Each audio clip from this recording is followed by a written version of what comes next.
Hey friends, welcome to Marival Trades. Today I'm going to be showing you how I designed these really cool tarot card themed switch plate covers. They're super easy and customizable, and a lot of fun to make.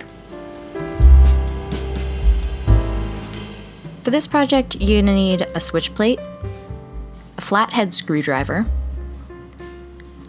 some paint brushies, a scrap piece of paper, pencil, and eraser if you mess up a lot like I do, acrylic paint, a paint palette or anything you can mix on, a fine tip Sharpie, some polyacrylic, and a piece of fine grit sandpaper that I definitely didn't forget to take a photo of and subsequently edit in. So to start, I'm going to use my flathead screwdriver to remove the screws on this boring, unoriginal, normie switch plate. But you can also buy these new at pretty much any... You can also buy these new at pretty much any hardware store for about $1. Then, using my scrap piece of paper and a pencil or pen, I'm just gonna trace the outline of the plate cover to give us a nice little template to practice our sketches and kind of do some design work before actually putting paint on plastic. I also noted where the holes for the screws and for the switch itself go, so I can incorporate those into my design. Now's the time to pull out that medium to fine grit sandpaper or sanding block and just start covering the whole thing, including the sides and the interior edges, so the paint doesn't chip off. You're looking at 180 to 220 grit, and you should end up with this kind of rougher texture that'll really help the paint adhere. Now I'm finally ready to start mixing my acrylics and applying paint to the cover itself. In this case, I used a mason jar lid to draw a circle for my sun that I just painted yellow because I can't freehand a circle for the life of me.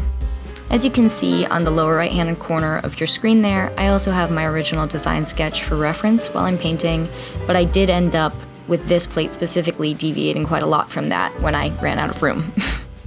The nice thing about painting with acrylics is they dry really quickly, so anytime you make an artistic decision that maybe doesn't go with your original vision, you can just wait about 3 minutes for it to dry and paint right over it.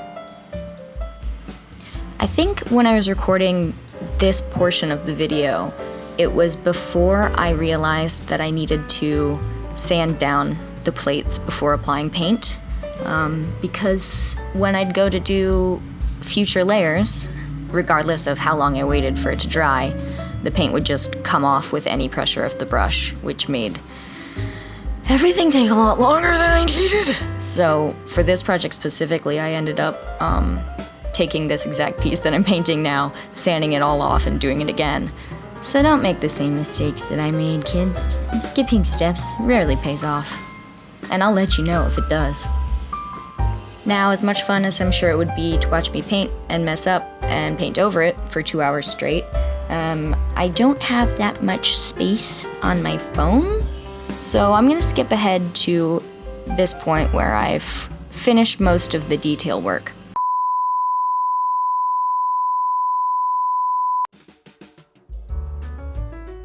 So, who's ready to see me mess up some more?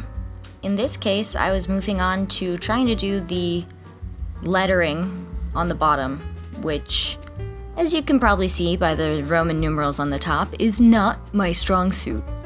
I was trying to use this black acrylic ink and a really fine brush, and look, I'm doing great. just keep going. I'm sure if I can get one straight line, nope, not that one, then maybe I can, salvage the rest. Oh goodness, yeah. That's okay. Improvise, adapt, overcome. Plane 2, I print out my little words, and then I grab my baby scissors to cut out each letter individually, and then I'm thinking I can just Mod Podge or use acrylic or something to paste each letter, and then I don't have to worry about any lettering at all. but obviously this is going to, ooh, yep, okay, just pick it back up and keep going. You got it. This was the point I was thinking, maybe this isn't the final solution. And, this is the point I was sure. Well, you know what they say. If at first you don't succeed, keep trying different things until you either do or ultimately give up and stick the whole project in your closet for 3 years until you come across it one day and you're like, I wonder why I didn't finish this. And go through it all over again. But in this case, I finally found a fine tip Sharpie, and look at how much success I'm having with these little letters. I'm using a little scrap piece of cardstock to help me keep my lines as straight as possible. And as you see, things are finally going smoothly, so long as I just keep a steady hand and don't try to overdo it. And that's where I overdid it. Nevertheless, she persisted. So I mixed up paint to cover over that letter, finished the lettering, and while it was drying, I just color matched the sun to paint over the little screws for the plate, and then I could go back and correct the E. Wow, look at that beautiful work of art that only took us 6 minutes to complete, right? Let's protect it with some polyacrylic. This I had on hand from a much older job of some kind, and I'm gonna give it a quick stir with a popsicle stick.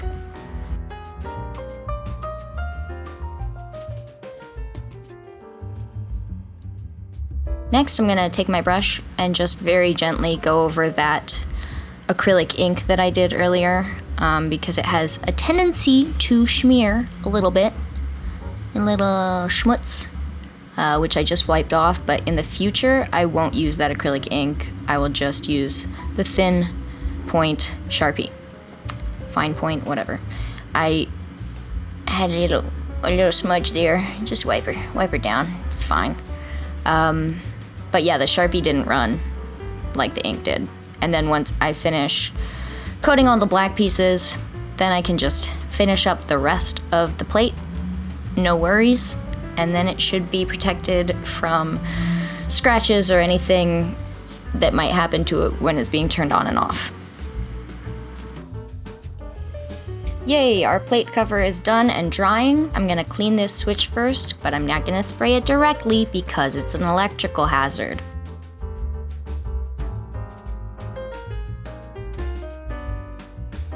Now all that's left to do is get my flathead screwdriver back out and reinstall this bad boy.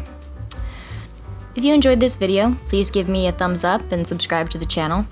I'll be posting more of my creative endeavors and pitfalls very soon. If you tried this project, I want to see what you've done. Tag me, follow me around at Meredith McHale and Marivol Trades. Finally, if you have any recommendations for what I should attempt next, drop it in the comments. I'd love to hear from you.